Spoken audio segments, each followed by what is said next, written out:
है आपका। और चांदी 7वें आसमान पर जा पहुंची है। MCX पर भाव रिकॉर्ड हाईज पर है। कॉमेक्स पर दाम $40 से सिर्फ $1 कम। ऐसे में कुछ अहम सवाल उठते हैं। किसी सोने से ज़्यादा चांदी में तेज़ी क्यों आ रही है? क्या कारण है? क्या चांदी सोने को आगे लगातार आउट परफॉर्म करेगी? और सबसे अहम सवाल कि मौजूदा हालात में हम निवेश कैसे करें? स्पॉट में खरीदें या फिर वायदा में निवेश करें? और अगर स्पॉट में लें तो किस तरह से लें और कितने समय तक होल्ड करें? इन सभी सवालों के जवाब जानेंगे हमारे आज के मेहमानों से। हमारे साथ जुड़ रहे हैं एंजल वन के Prathamesh Malya, SMC global securities से Vandana Bharti, all India gem and jewellery association domestic council के VC Avinash Gupta and Foresight bullion India के फाउंडर विराज जदवानिया। आप सभी का कार्यक्रम में स्वागत है। क्लियरली चांदी आज की यहाँ पर हेडलाइन है। एक इम्पॉर्टेंट चीज़ ये भी है कि चांदी ने जिस तरह से परफॉर्मेंस दी है, इसने सोने को यहाँ पर आउट परफॉर्म किया है। अगर आप पिछला एक महीना उठा के देखें तो चांदी ने 7% के गेन्स दिए हैं और सोने ने इसी समय में ½ % की गिरावट दर्ज की है। तो क्लियरली एक महीने में तो ये स्ट्रेंथ है। और अगर हम YTD की बात करें तो सोना अब यहाँ पर 27% ऊपर है और चांदी ने आपको 35% तक के गेन्स इस साल में अब तक बना के दिए हैं। तो क्लियरली एक आउट परफॉर्मेंस यहाँ पर चांदी की तरफ से आती हुई। लेकिन इंडियन मार्केट्स में इसके क्या रिएक्शंस हैं वो जान लेते हैं। विराज, कैसे देखते हैं आप B2B सेलिंग, क्योंकि आप मेजरली वो यहाँ पर देखते हैं, जिस तरह से यहाँ पर प्राइसेस लगातार बढ़ते जा रहे हैं, क्या रिएक्शंस है? क्या बाइंग अभी भी है? Thank you Manisha ji for having me on the show again. तो मैंने अभी एक कस्टमर से बात किया, उसने 2-3 इंटरेस्टिंग चीज बोले जो आई थिंक आपके ग्राहकों के लिए और आपके लिए भी इंटरेस्टिंग होगा। वो बोला कि रिटर्न चांदी कम आ रहा है उसके पास। मैंने पूछा क्यों? इस समय में तो बहुत आना चाहिए, क्योंकि मैं रेगुलर हम उनको बेचते हैं। तो उसने एक सिंपल चीज बोला कि 1,05,000 जब चांदी पहुंचा था, जिसके पास जितना चांदी था सब बेच गए। तो बोला किसी के पास बेचने के लिए बाकी नहीं है। This was one interesting point which is different from what would be expected in this kind of situation. दूसरा उसने बोला कि हाँ बिक्री कम है, fewer sales are happening, पर उन्होंने बोला कि बर्तन सिल्वरवेयर के सेल्स काफी इम्पैक्ट हुए हैं, पर जैसे पायल है, छोटे प्रोडक्ट्स हैं, उनके सेल इतने इम्पैक्ट नहीं हुए। But overall 30 to 35%, which is quite a lot, sales घटे हैं compared to last year same period. और उन्होंने एक बहुत इंटरेस्टिंग एनेक्डोट दिया which would be useful for your viewers. Gifting पायल एक प्रोडक्ट होता है जिसका नॉर्मल प्राइस पॉइंट अबाउट 500 रुपया होता है। वो बोले कि चांदी का भाव इतना बढ़ा कि हम लोगों को रीडिजाइन करके वैल्यू इंजीनियरिंग करके एक नया प्रोडक्ट बनाना पड़ा। जो 15 ग्राम का पायल बनता था, अभी हम लोग 5 ग्राम का बनाते हैं। तो this is what is happening in the retail space and this is across, not just in this customer I spoke to, ये महाराष्ट्र में है, पर ये across जब मैं अपनी टीम से बात करता हूँ across India ट्रू है, उन्होंने चेक किया। काफ़ी इंटरेस्टिंग ट्रेंड्स हैं। जैसे आपने कहा कि ज़्यादातर एक्सचेंज लाख रुपया होते ही यहाँ पर हो गया था। जिनके पास स्क्रैप की पुरानी टूटी फूटी चांदी थी वो यहाँ पर आकर दे गए। तो क्लियरली 1,15,000 में यहाँ पर इतने सारे सेलर्स नहीं हैं। और इंटरेस्टिंगली जैसे आपने कहा, पिछले साल के कंपैरिजन में because of this price rise यहाँ पर डिमांड डेफिनेटली कमज़ोर है। अविनाश जी, आपकी क्या सेंस है? कैसे आपने यहाँ पर मार्केट को रीड किया है और क्या फीडबैक है? I will differ with my friend. यहाँ पे definitely there is a little bit of fall in the sales, लेकिन इतने ज़्यादा नहीं है जितने सर बता रहे हैं। और इनफैक्ट मैं ये बता सकता हूँ कि जिस तरह से चांदी में तेजी आ रही है, people are coming back to the stores और वो बहुत ही एक्साइटमेंट के साथ में लोग बाइंग कर रहे हैं, ताकि कहीं पे बस जो पीछे छूट गई थी 1 लाख के आसपास में, वो आगे नहीं छूटे।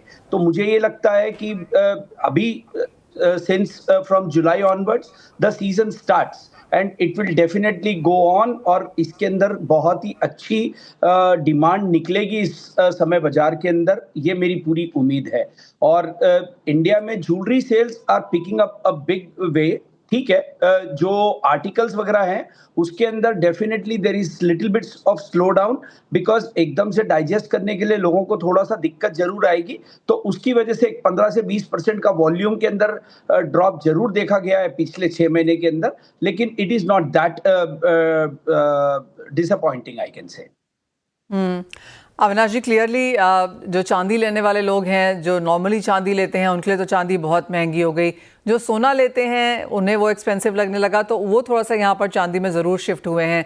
लेकिन ओवरऑल, जैसे आपने भी कहा, विराज जी ने भी कहा कि थोड़ी सी आप दोनों ऑफ कोर्स डिफर करते हैं कि कितनी मांग शायद यहाँ पर कमज़ोर हुई है, लेकिन मांग कमज़ोर हुई है और कुछ कुछ सेक्टर्स में यहाँ पर हुई है। अविनाश जी, एक और चीज़ जानना चाहेंगे यहाँ पर कि सोने में हम एक प्योरिटी कंसर्न यहाँ पर आता हुआ देखते हैं कि 24-22 वाले लोग 18-14 में चले गए। क्या चांदी में भी हमने वो एक स्टेप डाउन आता हुआ देखा है? देखिए Manisha ji, to be honest, चांदी के अंदर standardisation is missing a lot, और उसके लिए sarkar is working on the standardisation. और यहाँ पर वही बात है कि जो लोग थोड़ा बहुत आगे पीछे हो रहे हैं वो स्टैंडर्डाइजेशन को लेकर के हो रहे हैं, लेकिन there are lot of challenges in chandi जब स्टैंडर्डाइजेशन की हम बात करें, क्योंकि पीछे से बहुत ही अनऑर्गेनाइज सेक्टर के अंदर हमारा चांदी का प्रोडक्शन था इंडिया में, और उसको स्टैंडर्डाइज करने के लिए सरकार बहुत ही तेजी से काम कर रही है। और मुझे ये लगता है कि स्लोली एंड स्टडीली स्टैंडर्डाइजेशंस आ जाएंगे, और 92.5 और 80 ये दो स्टैंडर्ड्स बहुत ही जल्दी सरकार इज वर्किंग कि ये दो स्टैंडर्ड्स को जल्दी से जल्दी लाए, ताकि कंज्यूमर के अंदर कॉन्फिडेंस बढ़े और सबकी सेल्स इंप्रूव हो। Manisha ji on this. No, I get that point. जहाँ तक चांदी की खरीदारी और इंपोर्ट्स की बात है अविनाश जी, वो नंबर्स कैसे देखते हैं आप? डेफिनेटली आपको जो तेजी आ रही है उसके पीछे बहुत बड़ा कारण है ट्रंप ने जो टैरिफ्स लगाए हैं, जो कि 50% उन्होंने कॉपर पे लगाए हैं और 30% मेक्सिको के ऊपर लगाए हैं। So this is a very important subject which we need to look at when we are looking at the prices, क्योंकि सिल्वर जो प्रोडक्शन होती है मेजरली दूसरी माइंस के बाई प्रोडक्ट्स में आती है, और जैसे 50% अगर से कॉपर के ऊपर उन्होंने इंपोर्ट ड्यूटी टैरिफ लगाई है, तो इससे मुझे लगता है कि कनाडा के अंदर there will be little bit of reduction in copper production which will reduce the production of silver from Canada, और उससे हमारे पास में जो ऑलरेडी डेफिसिट के अंदर चांदी का प्रोडक्शन, चांदी का डिमांड और प्रोडक्शन गैप चल रहा है, इससे और बढ़ेगा। तो मुझे ये लगता है कि इससे बहुत ज्यादा बड़ा इम्पैक्ट प्राइस को ग्रोथ देने में बहुत ज्यादा आएगा, और इस वजह से लोग चांदी की परचेजिंग के अंदर और आगे आएंगे। जैसे अभी आपने बताया, पिछले एक महीने में अगर से आप देखोगे ईटीएफ के थ्रू 30% की ग्रोथ चांदी के अंदर परचेज के अंदर इन्वेस्टर की तरफ से आई है। These are very very exciting figures when we look at everything. Manisha ji, well absolutely, अगर हम फर्स्ट हाफ 2025 का देखें तो ये रिकॉर्ड ईटीएफ इनफ्लोज हमने चांदी में यहाँ पर आते हुए देखें, तो क्लियरली कि इन्वेस्टमेंट का प्रोडक्ट यहाँ पर चांदी ज़रूर बनता हुआ नजर आ रहा है। विराज, अगर हम ऑन ग्राउंड यहाँ पर इंपोर्ट्स की बात करें तो लास्ट ईयर बहुत बेहतरीन था, शायद उसका एक रिपीट हम इस साल ना देख पाएँ with the way prices have moved, लेकिन आपकी क्या सेंस है फर्स्ट हाफ में जिस तरह का इंपोर्ट आया है, क्या सेकेंड हाफ उसे बीट करेगा? I'm an optimist, Manisha ji, but I'm also a little bit of a realist. I don't think this year will be as good as last year for imports. And there are many reasons which Avinash ji has already covered. I also covered.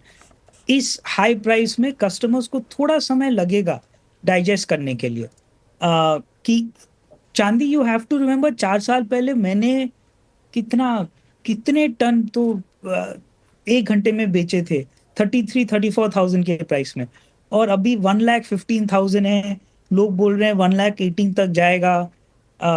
It's possible that if Trump and Jerome Powell actually have a fight and he quits, prices could go even higher.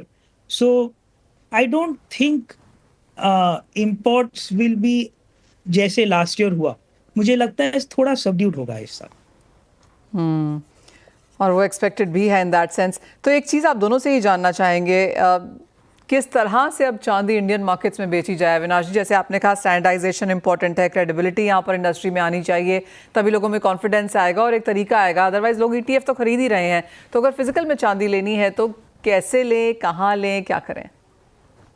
Manisha ji, इसमें आपको एक, जब आपने import की बात की है तो मैं आपको एक और छोटी सी बात बता देता हूँ।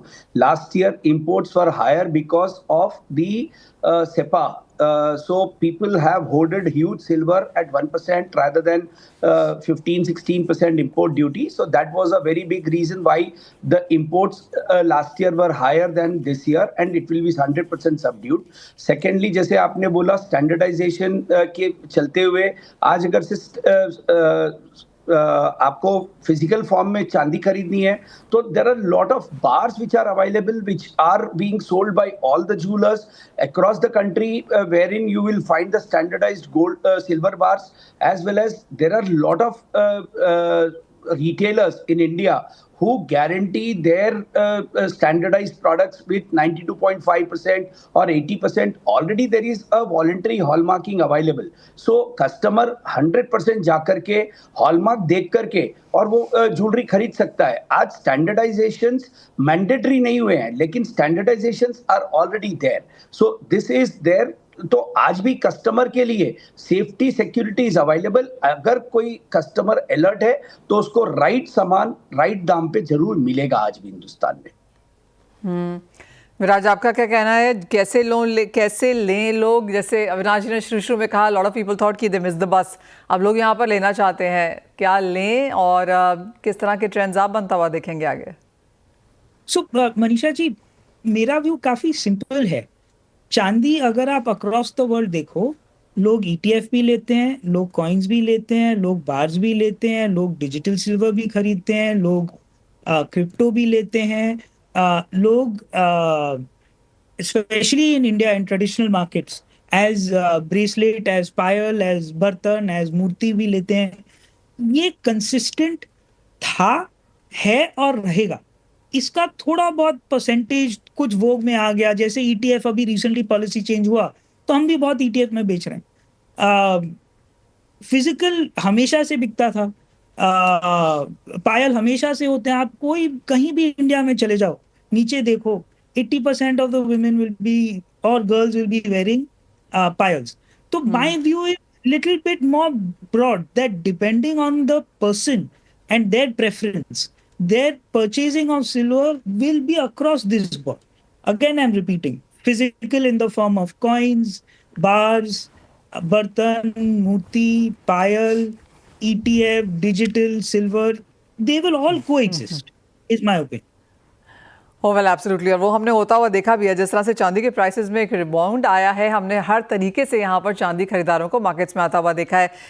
एक फाइनल सवाल आप दोनों से और फिर ब्रेक लेंगे. विराज, किस तरह की डिमांड एक्सपेक्ट करेंगे second half of this year में? हम सब बार बार कहते रह रहे हैं कि जुलाई के महीने से अब फेस्टिवल शुरू हो जाएंगे, अगस्त, सितंबर, अक्टूबर में तो फिर दिवाली तक यहाँ पर लड़ी है, यहाँ पर शादियों की और फेस्टिवल्स की. क्या एक्सपेक्टेशन है अगले 4 महीने में, किस तरह की बाइंग आएगी?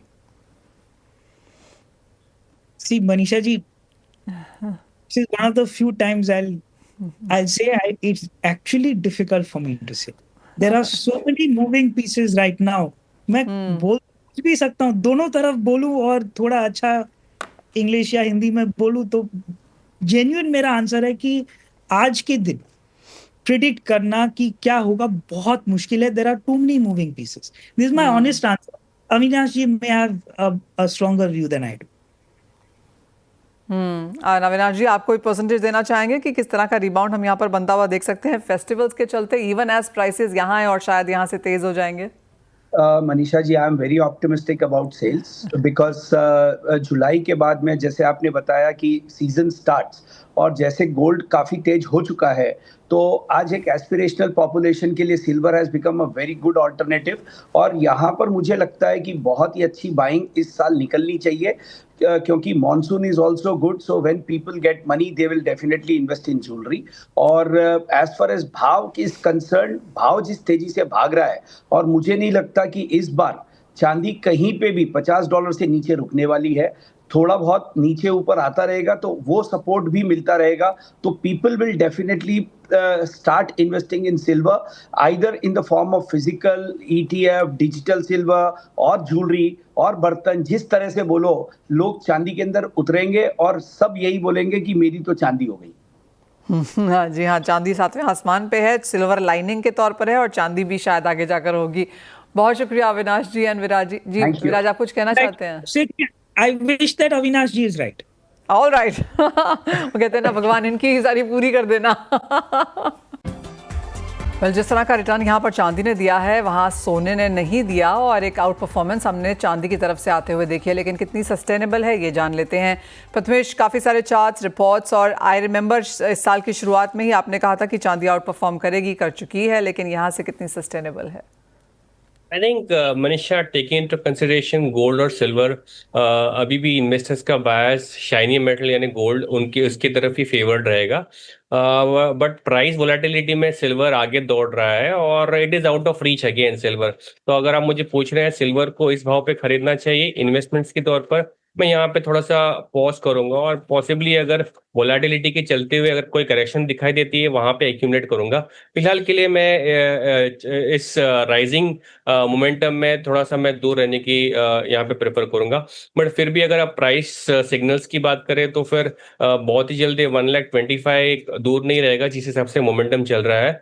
तो जो मेरे ख्याल से वॉलेटिलिटी के साथ में चलना चाहते हैं, मोमेंटम को पकड़ना चाहते हैं, उनके लिए प्राइस जस्ट एक नियर टर्म टारगेट्स रहेगा। बट जो इन्वेस्टर्स है और वैल्यू गेन करना चाहते हैं उनके लिए एक मेरे ख्याल से करेक्शन आना जरूरी है, ताकि वो वापस इस रैली में अपने जो है अपना पार्टिसिपेशन बनाए। प्रथमेश, जब आप कहते हैं कि इन्वेस्टर्स को एक करेक्शन का इंतजार करना चाहिए, तो कहां तक की करेक्शन देख रहे हैं आप? अगर आता है 1,04,000 या 1,05,000 इस रेंज में अगर आता है तो वहां पे एक अच्छा अपॉर्चुनिटी बन जाता है, बिकॉज ये करीब 1 लाख से 1,15,000 वाला मूव जो है बहुत फटाफट आया है और यहाँ पे मेरे ख्याल से बहुत सारे इन्वेस्टर्स ने रैली मिस करी होगी। तो अगेन यहाँ पे मोमेंटम तेज है, पॉसिबिलिटी है 1,20,000 भी आपको इस वॉलेटिलिटी में दिख जाए। तो फिलहाल यहाँ पे मैं बाइंग की साइड में नहीं रहना चाहूंगा, थोड़ा सा मैं यहाँ पे पॉज करना चाहूँगा। वंदना, आपकी क्या सेंस है, किस तरह के सपोर्ट लेवल्स देखती हैं और इस साल के अंत तक के क्या टारगेट्स हैं? जी मनीषा, मुझे लग रहा है कि मैं भी यहाँ पे प्रथमेश से अग्री कर रही हूँ। मुझे लग रहा है कि तीन जो कैंडल्स अभी बने हैं ये बहुत स्ट्रॉन्ग कैंडल्स है। $37 ऑनवर्ड्स हम लोगों ने एक ब्रेकआउट आता हुआ देखा था। एमसीएक्स पे मुझे लग रहा है कि 1,07,000 1,05,000 का वाला जो जोन है वो जोन एक्चुअल में एक वैल्यू बाइंग वहां पे हो सकती है।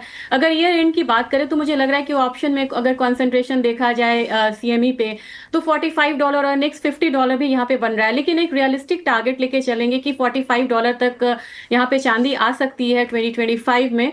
तो मेरे ख्याल से अगर एमसीएक्स में हम रुपी टर्म्स में बात करें तो मुझे लग रहा है कि 1,20,000 25,000 बहुत बड़ा नहीं रह गया है इसके लिए टारगेट। लेकिन ईयर एंड तक हम लोग 1,35,000 तक का एक लेवल्स जो है वो आता हुआ देख सकते हैं। इस बार मुझे लग रहा है कि बहुत बड़ा यहाँ पे हम लोग मैसिव शार्प फॉल नहीं शायद देखे चांदी में, क्योंकि इसने अपना एक बेस बनाया है इंडस्ट्रियल डिमांड का। और it was not all about supply shocks, जैसे क्रूड में हम लोगों ने देखा था कि $80 के बाद वो $64 आया है। तो मेरे ख्याल से यहाँ पे डिमांड एक ने एक बेस बनाया है और न्यू बेस अब यहाँ पे मुझे लग रहा है इंटरनेशनल मार्केट में $32 जो है वो बनेगा, जैसे पहले $25 था। अब $32 एक न्यू बेस बनेगा और हायर साइड मुझे लग रहा है कि $45 जा सकता है। तो मेरे ख्याल से चांदी का टाइम है अभी हायर लोज हायर हाइज बनाने का। ऑलराइट, तो higher highs and higher lows हम यहाँ पर चांदी में बनता हुआ देखेंगे। लेकिन इंटरेस्टिंगली काफ़ी सारे लोग ये भी जानना चाहते हैं कि कौन सा बेस्ट विकल्प है यहाँ पर चांदी खरीदने का। प्रथमेश, सिल्वर ETFs काफ़ी बेहतरीन करे हैं, क्या ये बेहतरीन तरीका है लेने का, या फिर कैसे देखेंगे आप यहाँ पर इन्वेस्टमेंट एडवाइस?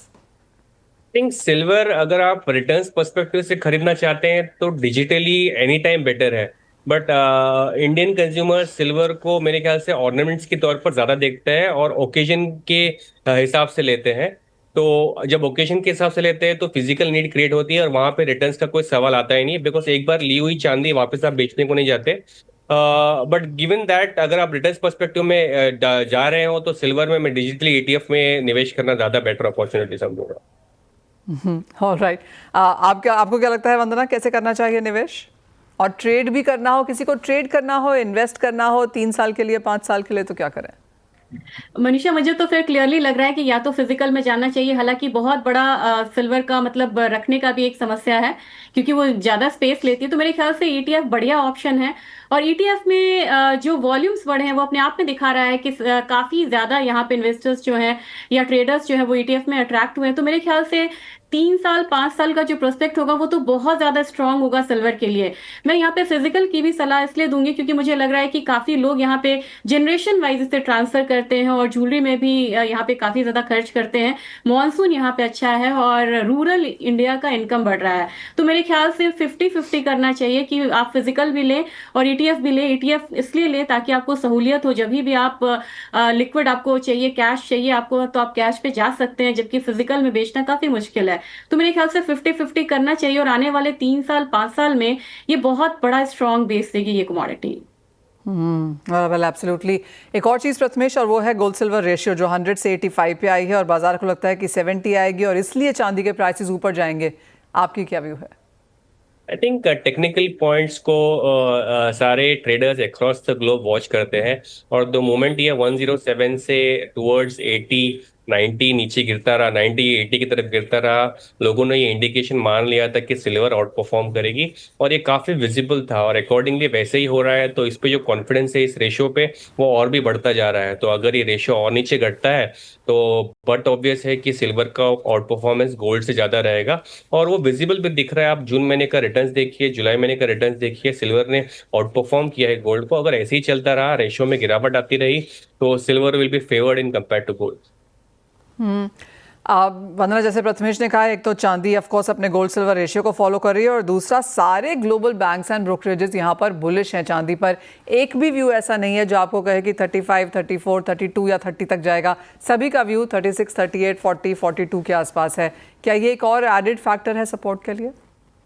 जी मनीषा, और वैसे में हम लोगों ने देखा तो 2019 के ऑनवर्ड्स हम लोगों ने यहाँ पे सप्लाई साइड भी देखा है, जो सप्लाई डेफिसिट यहाँ पे रहा है। तो मेरे ख्याल से वो एक बहुत बड़ा रीजन है कि चांदी इतना स्ट्रांग बेस बना रही है।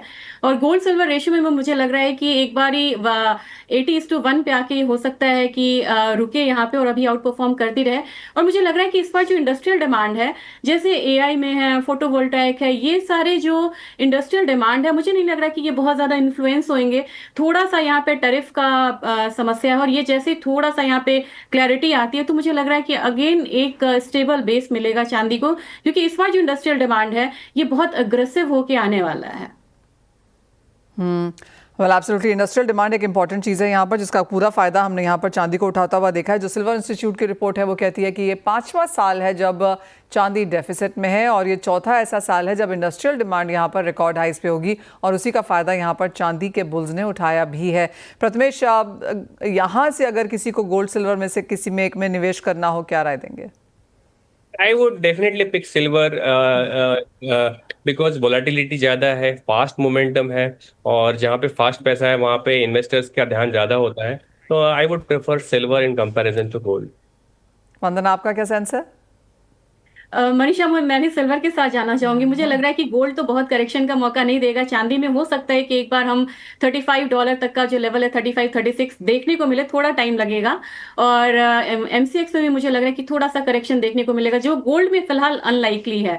दूसरी चीज ये है कि लॉन्ग टर्म में मुझे चांदी इसलिए प्रेफरेबल लग रही है क्योंकि जैसे निकल में सब्स्टिट्यूट निकल के आया था और निकल का क्रैश आया, चांदी और कॉपर दो ऐसी कमोडिटी हैं जिसमें सब्स्टिट्यूट की बात अभी फिलहाल नहीं हो रही है।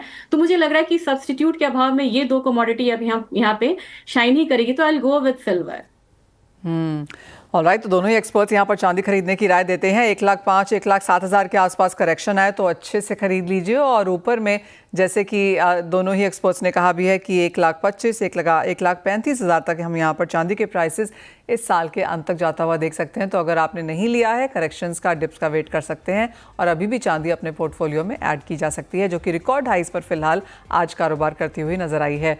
बहुत शुक्रिया प्रथमेश, वंदना, आप दोनों का ही साथ जुड़ने के लिए, और वो बहुत सटीक राय हमारे व्यूअर्स के साथ शेयर भी करने के लिए।